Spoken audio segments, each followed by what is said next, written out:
Bom dia a todas e todos. Só três questões que queria colocar para poder de incrementar um pouco esse debate. Nós temos tido, com relação à questão das acusações todas, tá certo? Duas situações que incomodam muito e traz uma outra perspectiva de articulação. Antes a gente tinha um pouco essa questão dos partidos, movimento sindical, movimento popular organizado, em especial MST, MAB, e hoje nós temos um florescer de movimentos populares, né, organizados pela população, que muitas vezes não se identificam diretamente na relação com o partido, mas estão na rua objetivamente, na hora que é chamada para as manifestações, e até mesmo autonomamente, criando agendas, criando debates, fazendo discussões. Isso, né, acredito na avaliação de todas e todos, é um fator muito importante, muito relevante para o fortalecimento da democracia e para a construção dessa resistência, que na minha avaliação, nós vamos ter que recrudescer cada vez mais, porque não vai parar por aqui as ações que estão sendo promovidas insanamente pelo judiciário, né, e propagado pela imprensa. Qual é a possibilidade, a perspectiva que tem se visto, né, com relação a essas organizações, de isso fortalecer também com relação à questão eleitoral? Ressalvo aqui, uma coisa é eleição com Lula, outra coisa, eleição sem Lula, tá certo? Mas o mais importante para mim, nessa discussão, é o seguinte, é que não significa que votar em Lula ou votar no ou na indicado ou indicada pelo Lula vai resolver e vai fortalecer a democracia, vai melhorar as relações. Como é que fica essa relação também com relação ao Senado, à Câmara Federal e à Assembleia Legislativa em Minas, especialmente? Porque, além disso, nós temos, acabando a questão do Lula, nós temos no conjunto da esquerda as chapas que estão colocadas aí e a questão do investimento financeiro para a campanha desse ano, principalmente com os partidos que têm uma expressão de votos nas eleições passadas que nos derrotaram, tá certo? Principalmente na campanha majoritária. Somara.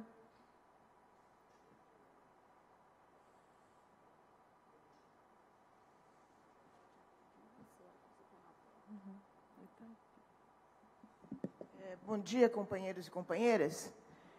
Eu não sei se eu vou formular como pergunta, mas eu vou colocar alguns aspectos que eu gostaria depois que, se vocês achassem relevante, comentassem, né? Primeira coisa sobre a questão do golpe. O Bruno falou, em determinado momento, disse assim, era uma coisa, um golpe meio caótico, uma coisa assim que não parece que não tinha uma coordenação, né? Bom, realmente tem um aspecto caótico, né? Mas tem um outro aspecto do ponto de vista político que tem a ver com o papel dos Estados Unidos no meio dessa discussão toda no país, né? Depois, eu acho que depois do pré-sal e da partilha que o Lula instituiu, do regime de partilha, os Estados Unidos pegou fogo. E, coincidentemente, começa junto com a Lava Jato, com a história do Lava Jato, mensalão, começa naquele período. Veio junto o pré-sal, logo o mensalão, quer dizer, uma combinação econômica e política de pressão sobre os governos do PT, que em particular naquele momento já do Lula, que tem um aspecto muito preciso, muito claro. Mexeu na história do que me interessa no país, eu vou para o pau. E eles organizaram isso. O Moro é um instrumento dos Estados Unidos. Ele foi para os Estados Unidos para ver como é que ele fazia a Lava Jato aqui, né? E a Lava Jato, além do aspecto político, ela teve o papel de destruir setores do parque industrial brasileiro. É uma coisa impressionante, né? Hoje, por exemplo, tem empresa internacional de engenharia civil entrando no país. Olha que coisa mais caótica e mais absurda que a gente está vivendo, né? Então, esse é um aspecto que eu acho que a gente tem que ressaltar, porque é mais do que os políticos brasileiros. Porque os políticos brasileiros, né, esses aí que a gente conhece já de longo tempo, que não começaram hoje, que tem história, que vem desde antes da ditadura, tudo isso é um fato, né? O fato é que eles, sem a monitoração e os interesses dos Estados Unidos no meio disso, iam fazer mais, me desculpa a palavra, hoje eu não encontro outra, mais merda ainda do que eles estão fazendo, por favor. Né? Então, bom, me permite colocar mais alguns aspectos que eu acho que contribuem no debate. Então, esse é um aspecto. Outro aspecto que eu queria colocar. Manoela e Boulos. O que significa a candidatura de Manoela e Boulos no cenário político nacional? Na minha opinião, tem um aspecto, não contribui para nada, não ajuda em nada. Eles sabem que não tem o papel que tem o PT. E como é que pode... Qual o significado dessas candidaturas? Que eu não acho, como às vezes o PT acha, né, que é normal, tudo bem. Não, eu acho que tem um aspecto divisionista nessas candidaturas. Eu acho que, de alguma maneira, a gente tem que colocar essa discussão. Não necessariamente com essas palavras, mas acho que o problema está posto para a gente enfrentar, né? E, por fim, aí sim uma pergunta que eu queria fazer. Ainda sobre a questão nacional. Em curto prazo de tempo, o Lula consegue mesmo transferir voto a ponto de ganhar as eleições? É uma pergunta. Porque se a gente tivesse tempo político, poderia ser. Mas nós vamos ter um mês e pouco de campanha. Consegue transferir em tão pouco tempo? Porque o Lula, eu não acho que o Lula tem que tirar o nome dele antes de agosto, setembro, se é que tem que tirar. Eu tenho muitas dúvidas sobre isso, se é que tem que tirar. Porque, como a gente dizia, a eleição sem Lula é fraude, né? Então, se é que tem que tirar, vamos ganhar, vamos ter tempo? Outra. Por que o partido está nessa expectativa? Eu acho que tem que sair em campanha do Lula já. Entendeu? A partir dos comitês, a gente está com uma espécie de uma expectativa. Vamos esperar o que acontece em agosto, setembro, para poder ir para a rua. Eu estou meio assim, angustiada com essa situação. Marcelo, obrigada, Sumara. Marcelo, vou pedir para a Neila ficar mais próxima do microfone aqui, que ela é após o Marcelo.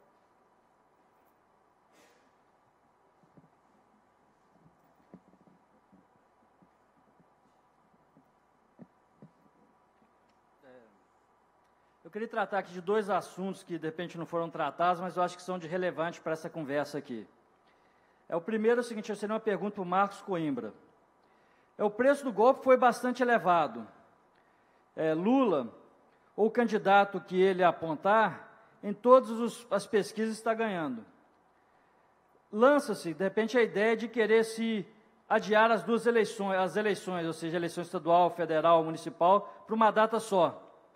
Você acha que há a possibilidade dos golpistas tentarem impedir que ocorram eleições diretas no fim do ano? Agora é para o Bruno Vanderlei. Os Estados Unidos... você disse que nos Estados Unidos o governo não responde às vontades dos eleitores médios. Mas, mesmo lá, a carga tributária é principalmente sobre a renda e o patrimônio, como, de repente, no resto do mundo é assim. Ao contrário do Brasil, que a maior parte da carga tributária está no imposto indireto, que atinge a todos, ricos e pobres. Eu tenho dados aqui até da Carta Capital número 1003, falando que no Brasil a carga tributária sobre a renda é 21%, sobre o patrimônio é 4,4%, já sobre o consumo, ou seja, o imposto indireto, é só 49,7%, enquanto nos Estados Unidos, sobre a renda é 49,1%, sobre o patrimônio é 10,3% e sobre o consumo indireto é 17,0%. Você acha que eu acho que já se passou a hora de se fazer uma reforma tributária no Brasil. Você acha possível que ocorra uma reforma tributária no próximo governo? E se sim, você pensa, como que poderia se realizar essa reforma? Obrigada, Marcelo. Agora, Neila, depois Ayrton. Bom dia a todos e todas. Agradecer, viu, Arnaldo? Acho que é importante esses momentos, porque não só nos propiciam um espaço de reflexão e debate, mas faz algo que eu acho que é essencial, que é aproximar todo mundo que está extremamente sofrido, angustiado, pensando, às vezes, sozinho, os dilemas que nós temos que enfrentar. E como eu partilho da ideia de que sofrer junto é melhor do que sofrer sozinho, eu acho que é muito positivo esses momentos, porque a gente consegue descortinar um pouco esse cenário que não é simples, é difícil mesmo, né? E quer colocar sobre nós e a população de modo geral a ideia de um desânimo fundamental em relação à política partidária, ao processo eleitoral de maneira particular. Então, acho que isso, de fato, é muito importante. A gente precisa avançar nesses processos, inclusive nas regionais. Nós precisamos fazer com que essa ideia do debate político seja algo permanente, constante, que nos revigore. Então, agradecer muito aos dois debatedores de hoje, que nos ajudaram muito nisso.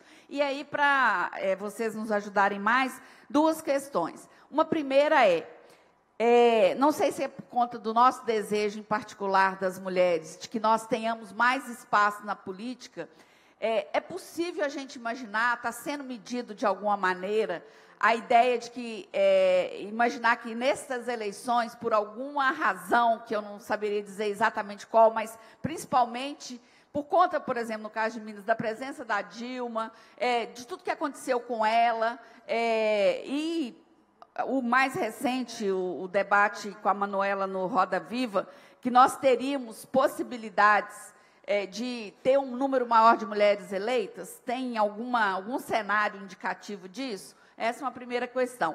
A outra nós, no caso aqui, em particular de Minas, com esse quadro de conservadorismo que a gente já sentiu, e não é de hoje, não, a gente vem sentindo essa situação em Minas, em Belo Horizonte, muito forte já há algum tempo, se expressando de maneira muito clara em processos eleitorais.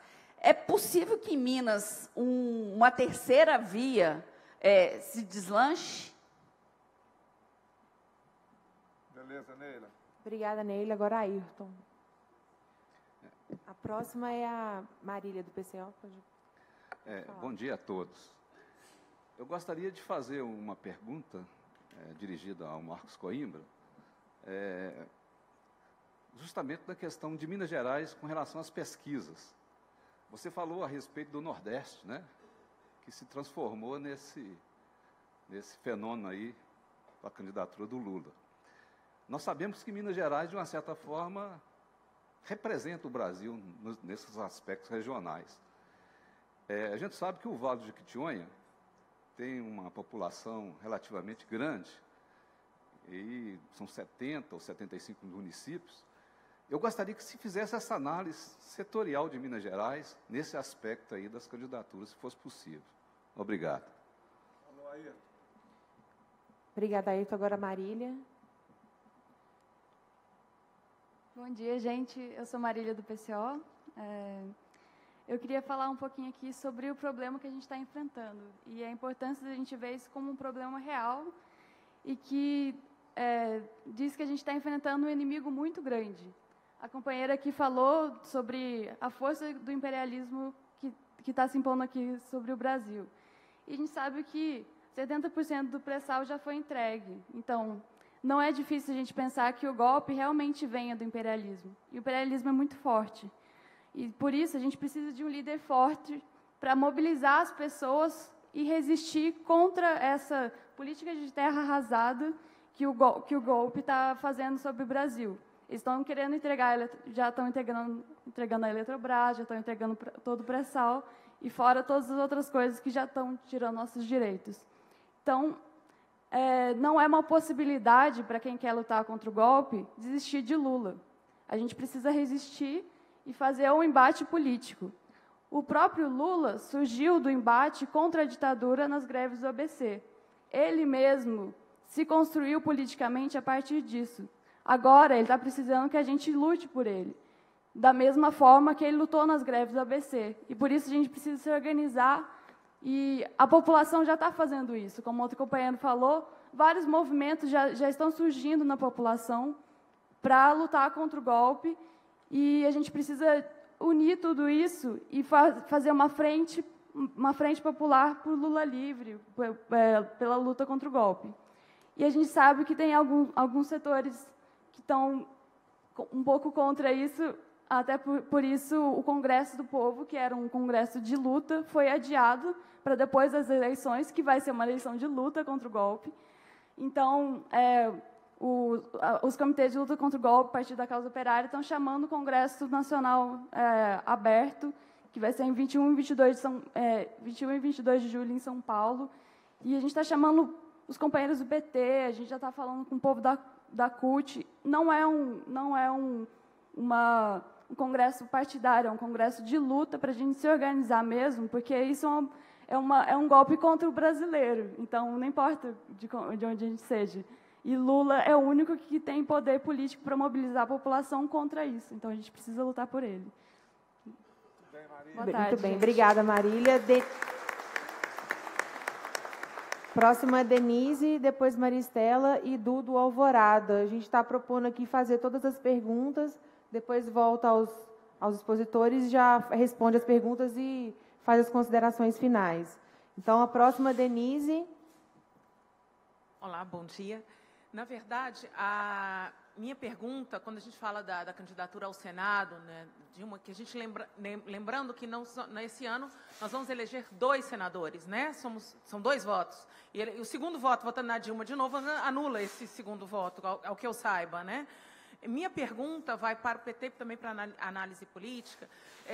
Se existe uma estratégia, e na minha concepção estou vendo a Jô Moraes, né, como possibilidade, mas qual é a estratégia que o PT vai colocar para ter a possibilidade de 2 candidaturas consistentes para o Senado de Minas Gerais? E aí, se é possível, ter um palanque realmente de esquerda unida com o PCdoB, com o PSOL, enfim, com uma leitura mais de coesão e não fazer alianças com o MDB ou coisa que o vale aqui, né, que se solidificaria, como disse também, não faz sentido essa bancada. Então, era essa a minha pergunta, qual é a estratégia aí do PT e como é que os cientistas políticos veem essa possibilidade aqui no cenário de Minas. Obrigada. Obrigada, Denise. A próxima, Maristela. Tudo bem, Denise? Bom dia. Está dando para ouvir? Não. Não, baixa. Bom dia. Melhorou? Fala mais perto. Bom dia a todos. Meu nome é Maristela. Eu sou filiada ao PT. Eu já até perdi as contas de quantos anos. Só estou pontuando isso porque a minha questão principal isso vai fazer diferença. 2 questões mais simples, entre aspas, que eu gostaria de colocar. É que eu acho que deveria apoiar a Jô Moraes para o Senado, e ela tem muita chance se o PT apoiar. A segunda coisa, a questão que não está sendo falado pelo partido, que eu acho que tem que investir, é na eleição para o Congresso, porque o Lula, ou qualquer um da esquerda, ou indicado pelo Lula, se não tiver um Congresso forte, ele não vai conseguir governar, né, para começar. Então, eu sinto que o partido... também o PT está sendo tão bombardeado que é muita coisa para pensar, mas essa questão dos deputados federais, a gente tem que começar a trabalhar isso agora com o eleitorado, porque senão qualquer candidato do PT ou da esquerda, mesmo Lula, que foi eleito com um congresso igual esse que está aí, nós vamos ter outro impeachment, entendeu? A terceira questão, que é mais importante para mim, que de certa forma o Bruno já respondeu, e eu, entre aspas, discordo, que é o que me trouxe aqui, essa questão, eu acho que você pensar, você tem que ir para a eleição porque tem um eleitorado do Lula que precisa de uma resposta, quer votar em alguém que o Lula indicar, seja o que for. Sinceramente, eu tenho assistido as palestras do Rui Costa Pimenta e convido a todos para assistir, que elas estão sendo muito elucidativas.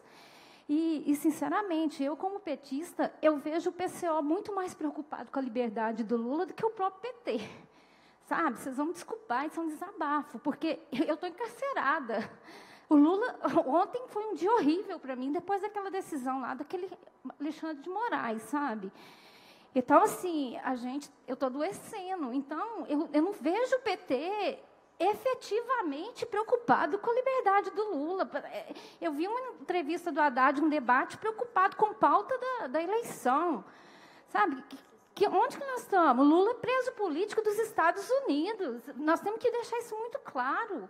O cara está lá, simplesmente encarcerado, porque os Estados Unidos querem. E essas coisas não estão sendo levantadas pelo partido. Eu estou fazendo aqui um desabafo e, sinceramente, vocês podem achar que eu estou louca, mas, olha... Seriedade. Olha, uma eleição... Gente, eu não concebo uma eleição sem o Lula. Para mim, é o que o Rui Costa Pimenta fala, ou é Lula ou é nada, sabe? Ou você chama eleitorado do PT, da esquerda, de quem que for, o Nordeste, e vota nulo para presidente, e vota no resto aí, deputado, governador, o que for, mas vão votar nulo para presidente, porque nós vamos estar referendando o golpe. A tirada vai simplesmente normalizar esse golpe em cima da Dilma. Porque, vamos para a eleição, nem que perca no segundo turno, ótimo, isso é tudo que eles querem. Qual garantia que a gente tem que essa eleição não vai ser fraudada? Vê a América Latina de um modo geral, as eleições como que estão sendo, o índice de nulo e branco, quem nos garante? Eu estou muito mais tentada a votar nulo do que votar no candidato que o Lula indicar. Veja Equador, Paraguai, tudo. Veja como que está essas eleições aí. Não tem condição, nós não temos a menor chance. O Lula é a única pessoa capaz de reenfrentar essa realidade cruel que nós estamos vivendo. E a gente tem que lutar para tirar ele lá de dentro, não é pensar num segundo candidato ou num apoio eventual a quem quer que seja. Então, para mim, resistência sem o Lula na eleição é voto nulo. Conclua, companheira. É só isso. Obrigada. Próximo é o Du.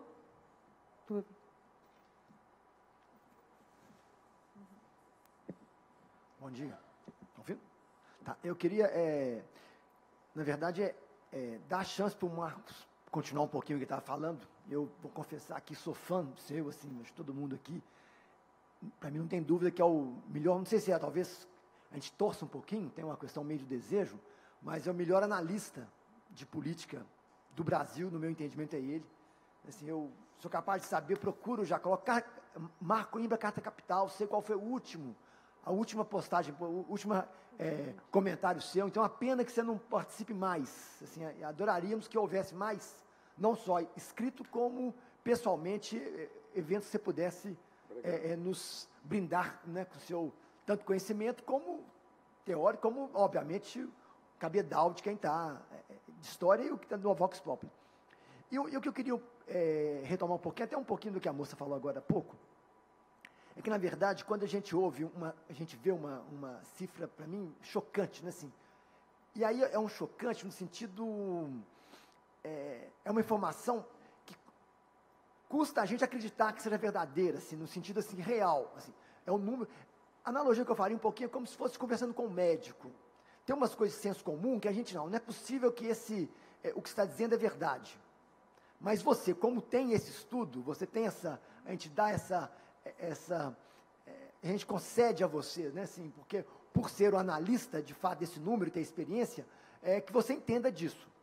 Eu estou querendo chegar ao seguinte, então, quando você fala, por exemplo, que no Nordeste, as pessoas que dizem que votam com certeza no Lula, isso bate o número do Bolsonaro, isso para nós, as coisas assim, porque para a gente que é leigo, quando foi o Bruno que falou, que quem está aflito, ou quem se queixa dessa inércia do PT em lançar o nome de fato, é o Radar e a Globo.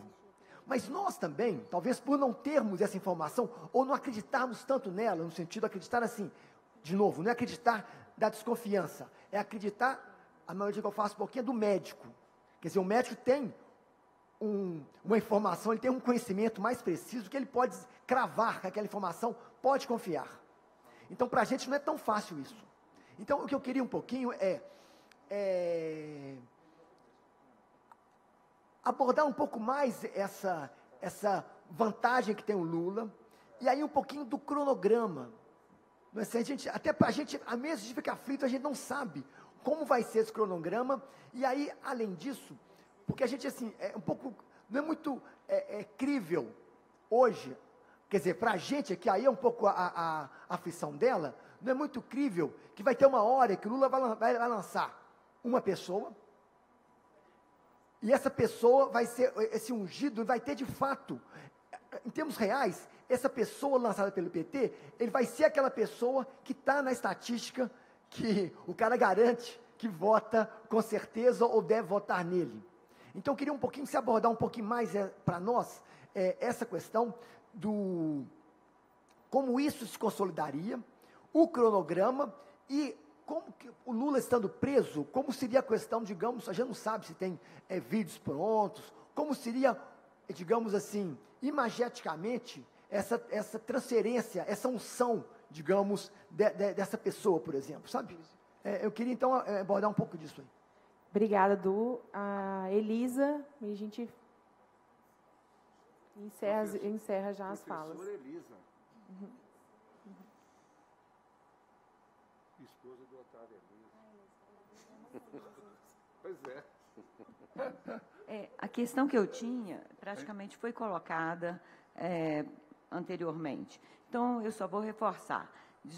Eu sei que estou deslocando um pouco, porque hoje o tema é o executivo, então, mas eu estou deslocando um pouquinho, porque como o legislativo dá impeachment, faz impeachment, né, e eu tenho me perguntado se a concentração dos nossos esforços em termos de reflexão, em termos de ação, na questão do executivo, em que medida isso aí pode ser um elemento também a prejudicar a campanha para o legislativo, né, tanto estadual quanto da Câmara, né? E também queria agradecer, né, ao Bruno e ao Marcos por essa manhã tão elucidativa, né? E agradecer, parabenizar também o Arnaldo pela iniciativa. Ok? Obrigada. Obrigado, Elisa. Obrigada, Elisa. Antes de passar a palavra, eu só queria registrar aqui a presença do Carlos Gomes, ex-deputado do nosso estadual do PT, do João da Locadora, que é presidente de Venda Nova, né, e do Reginaldo Silva, que é da comunicação do PTBH. Eu vou passar primeiro ao Marcos para resposta e considerações finais também, já. São várias perguntas e Você está ferrado. nem todas eu vou conseguir responder. Eu vou tratar das coisas que eu acho que eu talvez tenha uma condição de responder com mais proveito. E as outras eu deixo para o Bruno. O primeiro questionamento do Arco Verde sobre questões de movimentos sociais. Eu tenho visto na Executiva Nacional do PT uma presença muito intensa. Eu não participo da Executiva, mas de vez em quando tenho alguma coisa que fazer nas reuniões, por exemplo, esta semana. Na gestão da Gleice, a presença de CUT, de MST, de Frente Camponesa nas reuniões da Executiva Nacional é uma constante. Eu não conheço, não sei dizer se no passado era assim, mas eu sempre, esses movimentos estão fazendo parte das decisões da principal instância de aconselhamento e reflexão que nessa gestão da Gleice e depois da prisão do Lula se intensificou, passou a ter um papel muito importante reunindo ex-ministros, governadores e, permanentemente, representantes dos movimentos, de alguns dos principais movimentos sociais. Então, a preocupação é extremamente significativa, relevante, e eu acho, pelo que eu sou capaz de avaliar, que especialmente neste momento, eu diria que está sendo muito intensa a presença dessas lideranças, de alguns dos principais movimentos, em todos os passos principais que a presidência do PT está tomando. Então, eu acho que isso é uma coisa que tem que ser saudada. Nas perguntas da Sumara, ela faz um questionamento das candidaturas da Manuela e do Boulos. Como todo mundo sabe, a Manuela é um projeto muito respeitável do PCdoB de se renovar, de aumentar a sua exposição com uma liderança jovem, com atributos muito positivos. A candidatura da Manuela é estritamente, digamos assim, articulada com a candidatura do PT. Ela fará aquilo que for acertado entre os partidos. Não é um projeto pessoal, ela não pretende levar isso adiante. Quanto ao Boulos, o que eu acho que o Boulos é muito próximo do Lula, todo mundo sabe disso, e em termos de possibilidade dentro do PSOL, talvez não houvesse uma liderança do PSOL melhor para ser o candidato do partido neste momento. Se fosse, o PSOL já teve candidaturas no passado recente que estabeleceram um diálogo muito atritoso com o PT, como, por exemplo, as candidaturas da Luciana Genro à presidência, da Heloísa Helena, como é que chama aquele moço de São Paulo, meu Deus? Do Plínio de Arruda Sampaio. Todas as vezes o pessoal, digamos assim, trabalhou de forma muito negativa a candidatura principal da esquerda, que sempre foi do PT. Então, hoje, o Boulos definitivamente não faz isso. Então, ao contrário, eu acho que a candidatura de ambos é uma candidatura positiva. E acho que os dois representam uma possibilidade de futuro para a esquerda brasileira que tem que ser respeitada. Eles são olhados com muita simpatia por eleitores jovens, não necessariamente para votar neles agora, mas estar conhecendo aos dois está sendo bom para os jovens no Brasil. Isso eu acho que tem que ser sublinhado. Se nós vamos ter eleição mesmo, se ela vai ser adiada, eu acho que a esta altura a elite brasileira está tão comprometida com o seu próprio cronograma que passou o momento de dar mais esse golpe. A elite brasileira tem uma vocação bacharelesca para a qual é muito difícil romper com formalidades. Nós já tivemos isso, um exemplo notável é o Congresso Nacional se reunir em 1964 para dar posse ao Castelo Branco, que tinha tomado o poder com tanques na rua. No entanto, é tão profunda essa vocação bacharelesca que o Congresso não resistiu. Vamos dar posse ao Castelo Branco, um ato completamente gratuito, mas que foi realizado. Eu acho que nós vamos ter eleição, a não ser que caia uma bomba em algum lugar, mas vai ter eleição. Se as eleições vão passar a ser simultâneas ou não, eu acho pouco provável.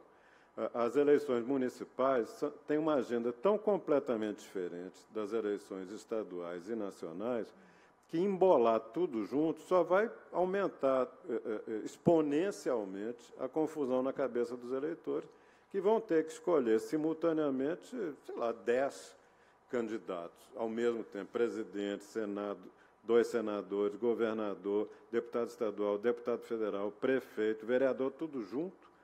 A chance de que isso funcione é perto de zero. Então, eu acredito que nós vamos continuar a ter eleições separadas para o plano estadual e nacional e para eleições locais, municipais. Isso? Tem mais uma pergunta, tem algumas que foram dirigidas diretamente a mim, eu queria responder. Eu não sei dizer se as pesquisas estão certas. Eu acredito em pesquisas. Se eu não acreditasse, eu não trabalharia nesse assunto há tanto tempo. Então, quando a pessoa, de livre e espontânea vontade, sem nenhuma espécie de constrangimento, diz assim, eu voto no candidato que o Lula indicar, eu acredito nela. Não tem nenhuma razão para eu dizer, não, isso é mentira sua. É verdade. É claro que isso pode sofrer a influência de fatores conjunturais que podem só se concretizar talvez nas últimas 24 horas, ou 12, ou 1 hora antes da eleição. Mas que a pessoa hoje tem a intenção firme de votar no candidato que o Lula indicar, é verdade. E isso não vem gratuitamente na pesquisa, vem junto com uma série de outros resultados, atitudes, comportamentos, valores, preferências. A pessoa que te diz, eu vou votar no Lula, no candidato que o Lula indicar, é a pessoa que acha o governo que o Lula fez ótimo, é a pessoa que gosta do PT, é a pessoa que vota nos candidatos do PT para outros cargos. Essa pessoa, quando me diz, eu voto no candidato que o Lula indicar, eu acho que é verdade. Então, é por isso que eu estou raciocinando que esse candidato do PT começa a eleição com uma grande chance de ir para um segundo turno. Dependendo de quem é, essa pessoa vai ter que ter um bom desempenho. Vai ter que convencer, vai ter que conquistar uma parte do eleitorado que precisa de ser convencido. Quando é que isso vai ser feito? Ninguém tem essa resposta. E é uma coisa que não dá para dizer, vamos começar logo. Não faz sentido dizer que vai começar logo, porque a chance do Lula ter um papel mais ativo na eleição é muito grande. Até segunda ordem, a candidatura registrada no dia 15 de agosto, como a data limite, como todo mundo sabe, essa candidatura registrada vale pelo menos até, talvez, os primeiros dias de setembro, quando o horário eleitoral já estará no ar. Então, a chance do Lula ter direito de participar do horário eleitoral existe. Então, se você, hoje, começa a dizer, não vai ser o Lula, vai ser o fulano, esse assunto acabou. Então, a única opção de aproveitar ao máximo o potencial eleitoral do Lula é não indicar agora. Então, agora, que vai ter que indicar, tudo indica que sim. Mas a pergunta é de quando, e é claro que tem a pergunta de quem. O quem é uma pergunta que tem que levar em consideração a capacidade de articulação interna da esquerda e de estabelecer uma estratégia de segundo turno. Não é mais para ir para o segundo turno, ao que tudo indica. Porque, ao que parece, e especialmente se o Lula puder participar de um programa do horário eleitoral, vale o risco. Agora, se ele não puder, você vai se adaptando, porque o arsenal de manobras do outro lado é ilimitado. Não tem razões jurídicas ou éticas ou morais que vão ser levadas... Morais no sentido... não do Alexandre. Né? O estoque de coisas que eles podem fazer é muito grande. Mas a estratégia da candidatura da esquerda é uma estratégia que tem que levar em consideração que quanto mais tarde, melhor. Porque quanto mais tarde pode, entre outras coisas, significar o Lula na televisão. Porque aí o problema se transfere para a juíza de execução penal em Curitiba. Como que ela vai garantir ao Lula o direito de participar do horário eleitoral, que é um direito de todo candidato? Que não é a juíza de execução penal que pode dizer, não pode. Não pode porque não tem jeito de instalar um estúdio. É um problema que ela tem que resolver. Porque, em princípio, a lei assegura a qualquer candidato, em qualquer lugar que ele esteja, o direito de participar do programa eleitoral gratuito. Então, é por isso, por essas e por outras, é que eu acho que existe um grande potencial de transferência, potencial, não é uma certeza, E esse potencial se realizará mais ou menos em função de fatores que dependem do tempo. Nessa estratégia, segundo turno, qual dos candidatos possíveis? Eu não tenho opinião sobre isso. Calma aí, Edu. Obrigada, Marcos. Vou passar para o professor Bruno agora. Eu talvez tenha esquecido alguém. Perdão. Bom, eu vou tentar pegar minha listinha aqui. se você lembrar de algum, Marcos, pois é, pode pegar de volta. Não, só um minutinho. É sobre o negócio de regiões de Minas, que o Ayrton perguntou. Existe, com certeza, uma geografia do voto em Minas Gerais e regiões em que o voto de esquerda é maior do que em outros. O Jequitinhonha, o norte de Minas, de maneira geral, reproduzindo claramente essa mesma divisão que existe de Nordeste e Sudeste, o voto da parte Nordeste de Minas, que é o Noroeste, o Norte de Minas, o Vale do Jequitinhonha e do Mucuri, nessas regiões, o voto no PT é tradicionalmente maior. Pimentel ganhou bem nas últimas eleições para o governo do Estado. A Dilma ganhou. Então, há uma expectativa de que essas regiões tragam muitos votos para o candidato do PT, os candidatos do PT de maneira geral.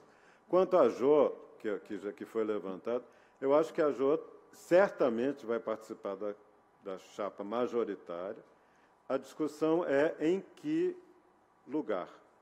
Ela pode ser uma candidata ao Senado com ampla chance e pode ser uma grande ajuda para o Pimentel como candidata a vice, se ela topar. Porque a principal vulnerabilidade do Pimentel é Belo Horizonte e a região metropolitana. Pode falar. Bom, obrigado. Vamos lá, tentar pegar várias coisas em pílulas aqui, mais ou menos rápido. Partidos, movimentos, o tema do Arco Verde, quer dizer, isso justificava uma manhã de sábado por si só. Explorar essa conexão, né, nesse momento é um mega tema, muitas incógnitas associadas com isso, partidos na descendente no mundo todo, né? Então, formas novas associativas proliferando e certo entusiasmo em torno disso.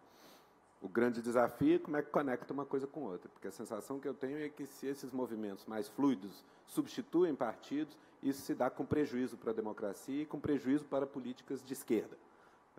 Você não tem... Esquerda embolou o jogo e fez política redistributiva quando tinha sindicato, organização pesada para botar areia no processo decisório, exercer veto, travar e forçar negociação e forçar concessão. Movimento na rua que se compõe rápido, se dissolve rápido, você toca adiante. Entendeu? E eu acho que a deriva que tem havido, né, na dinâmica política nos países centrais, digamos assim, Europa, Hemisfério Norte, dá razão para preocupação, porque você tem uma deterioração das condições de proteção social, do modo geral, nas últimas décadas, paralelamente, e todo mundo aponta o dedo para os partidos, como se fosse culpa da social-democracia, né? Os social-democratas não conseguem dar uma resposta. Alguém tem uma boa ideia de como lidar com isso? Não é trivial de maneira nenhuma e há um problema. 2013, por exemplo, aquela coisa deu ruim, pegou o PT com 10 anos no poder, né, orientado para o Estado e foi flanqueado, foi surpreendido na retaguarda com 2013. Assim, é fácil jogar pedra no PT também, foi para o Estado, abandonou a base, o movimento, mas não é trivial, você ainda mais num país com o peso do Estado que tem e com a baixa densidade associativa que o Brasil tem, um partido como o PT vai ao poder e precisa preencher com seus quadros posições no Estado, precisa ocupar o Estado e, ao mesmo tempo, manter a vida associativa civil na base, né, vitalizada, etc., é uma dureza, não é trivial. Tem um aprendizado nisso também, e, enfim, vai tentando. No mundo todo sempre foi difícil, né?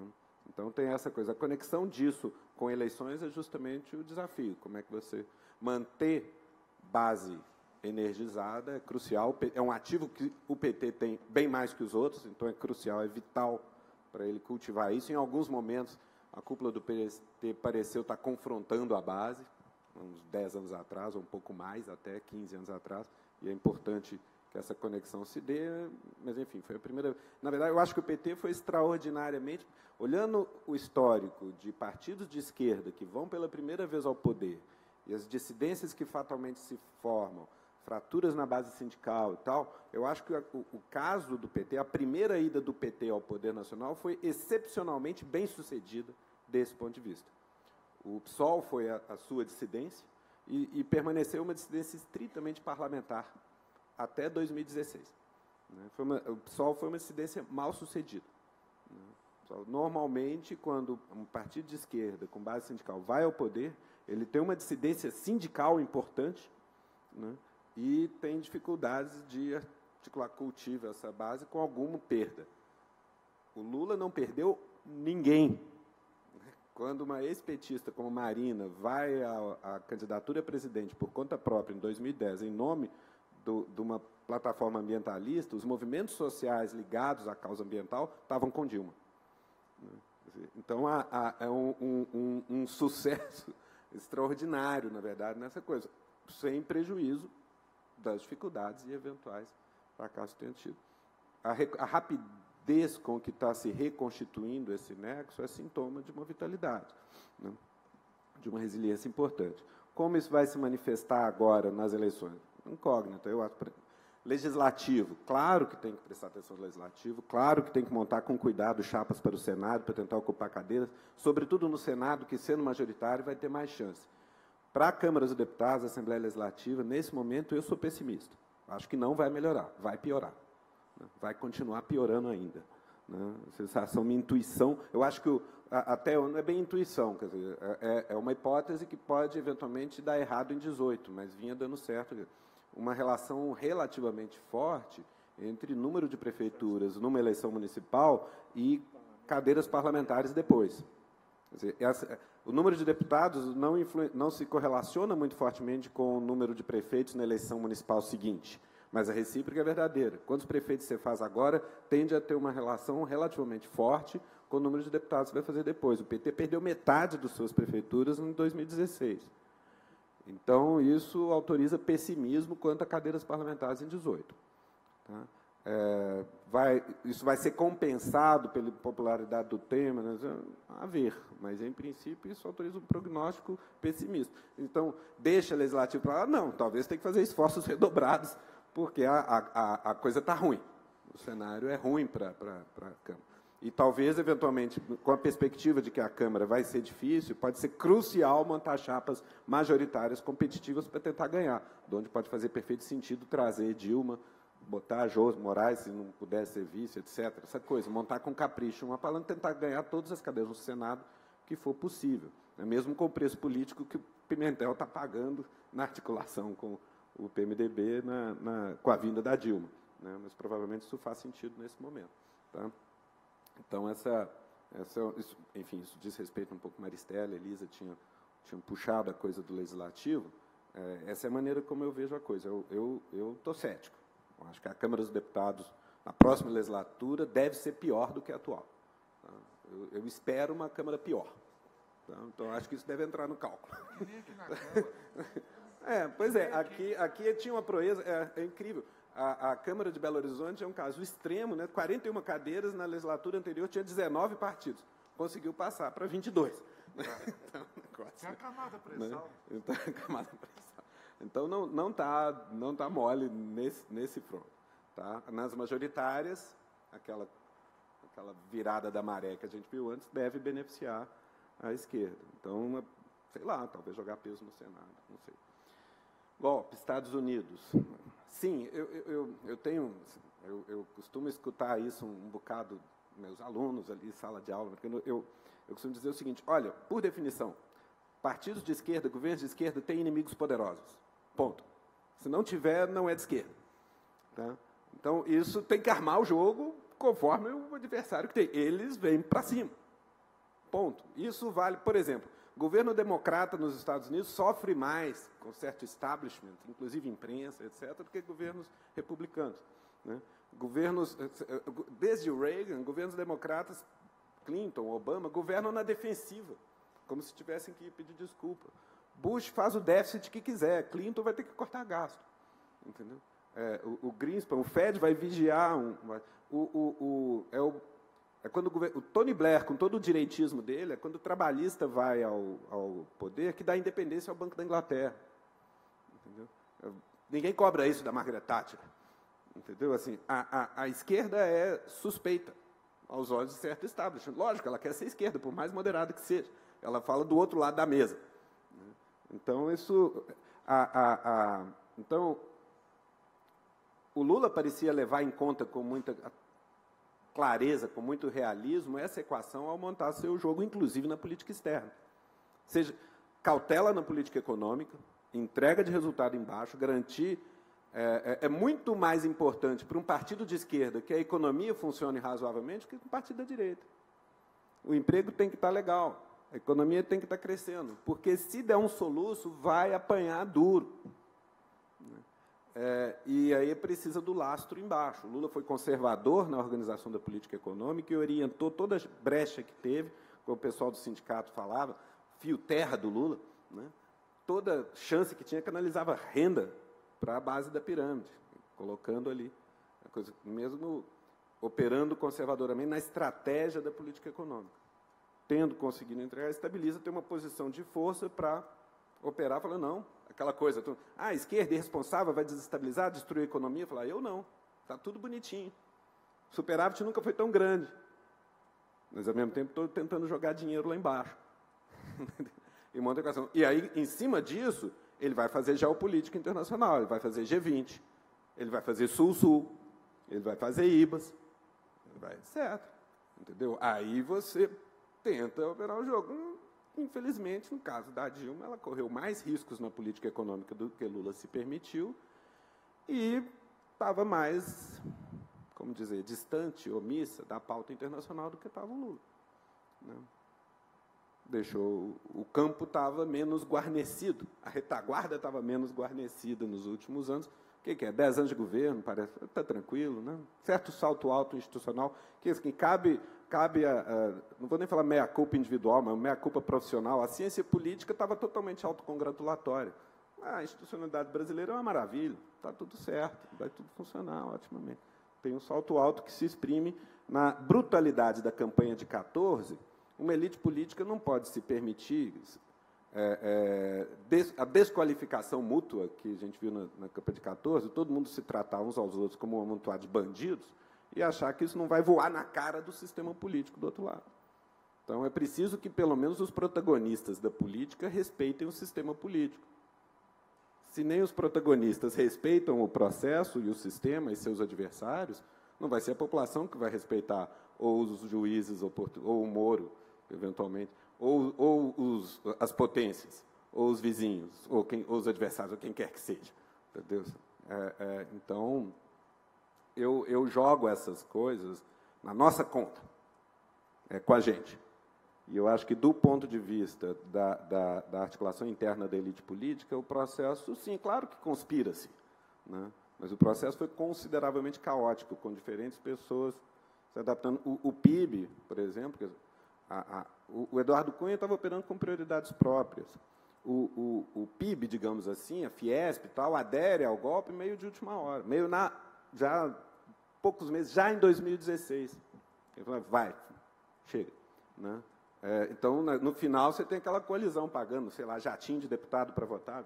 Já tinham resolvido, já tinham vendido a Dilma, já tinham rifado, né? Já tinham resolvido que ela ia. E foi, né?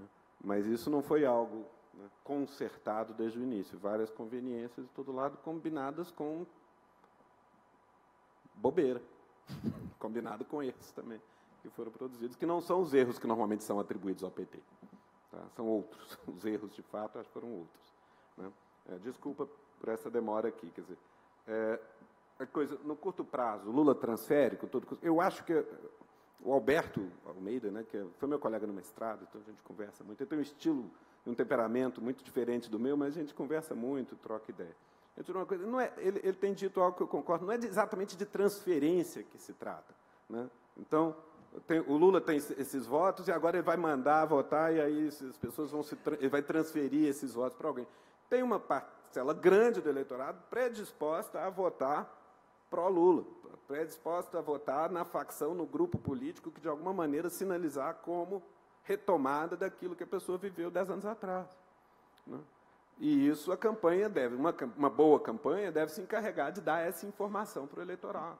Né? Então, a presunção é que isso será feito. Claro que, em cima da hora, como é que isso é feito? Bom, para isso tem horário eleitoral gratuito e deve ser encenado, compreenda com a preocupação do Dudu, como é que isso vai ser coreografado. Né? Eu não tenho veleidade de, como professor de ciência política, dizer como é que faz ou não faz isso. Presumo que campanhas sabem fazer isso. Né? Eu posso dizer por mim, eu voto em quem o Lula mandar esse ano. Tá? Assim, não está resolvido há muito tempo. Né? Assim, nem sempre fiz isso. Tá? Nem sempre fiz isso. Eu já botei assim, fiz o meu disclaimer, assim, já botei minha história eleitoral inteira no Facebook. Para quem quiser saber em quem eu voto, está aqui. E nem preciso me orgulhar daquilo, que tem de tudo ali dentro. Né? Mas desde 2015 que eu resolvi, bom, agora só dá para votar no PT. Votando conservadoramente a favor do PT. Tem que segurar esse desastre que esse pessoal está fazendo. Só voto no PT. E esse ano, em quem o Lula resolveu que é para votar, votar. Segurar exatamente a baliza institucional, associativa, civil, partidária que o PT representa a respeito como legado do período, sim, frutífero da política brasileira que operou nas últimas décadas. Né? Então, haja sangue frio, no entanto, porque, de fato, isso vai se dar ali, no meio da campanha. Vai ter que ir para lá, abrir campanha com Lula candidato, fixar isso, Lula é o candidato, forçar o TSE a dizer, não, Lula não vai poder ser candidato, já no meio da campanha. E aí tem um dia do horário eleitoral gratuito que o PT vai usar esse tempo em cadeia nacional para reagir à decisão do TSE. E usar o tempo que quiser para fazer o que quiser com isso. Eu presumo que ele saberá o que fazer com isso. Saberá o que fazer com isso. Tem uma decisão. A minha maior preocupação é o seguinte, só pode mudar candidato até 17 de setembro. Meu grande temor é que o TSE deliberadamente resolva que vai julgar depois disso. Vai julgar 20 de setembro, marca para 20 de setembro, o julgamento da 18 de setembro, o julgamento do registro da candidatura Lula. Aí eu não sei, tem que ter um plano de contingência para essa eventualidade também. Né? Mas agora é sangue frio e tentar ganhar. Porque a questão é essa. Tem uma chance real de ganhar, esse que é o ponto. O que não é crível, e não é, eu acho que não é justo esperar de um partido que já chegou ao tamanho do PT, esperar que ele realmente fique dogmaticamente ou Lula ou nada, porque ele pode ganhar mesmo sem Lula, com Lula, ou sem Lula, em nome de Lula, pelo eleitor de Lula, pelo país que Lula sinaliza que quer fazer, o PT, mais do que qualquer outra organização política, tem condições de comparecer e falar, vamos fazer. Então, ele deve isso ao eleitorado dele. Se nesse momento, se num momento como esse, o PT se recusa a dar esse passo, o eleitorado vai procurar quem se disponha. E talvez nunca mais volte, se reaglutine. Né? Então, isso não a gente marca a posição como quiser. Partidos com o tamanho do PT têm uma responsabilidade com o seu eleitorado para além daquilo que a gente gostaria de fazer. Né? Então, isso é a maneira como eu vejo essa coisa. Bom, reforma tributária. Nem vou entrar no que é nos Estados Unidos, Brasil, isso é outra palestra também. Eu acho que não vai rolar. Não é nessa conjuntura, né, que você vai ter um governo que chega, agora eu vou falar de reforma tributária, fala, meu amigo, espera mais 4 anos, mais 8, sei lá, quando a coisa acalmar. Porque aí é placa tectônica. Tem política, por exemplo, eu vou jogar R$50 em cada domicílio e tal. Isso é um sentido que chamamos de política distributiva. Se o adversário não está atento, abre um flanco, você tem um Bolsa Família, que depois ele vai descobrir que aquilo tem um impacto político importante. Né? Porque, em princípio, está pulverizando recursos de maneira...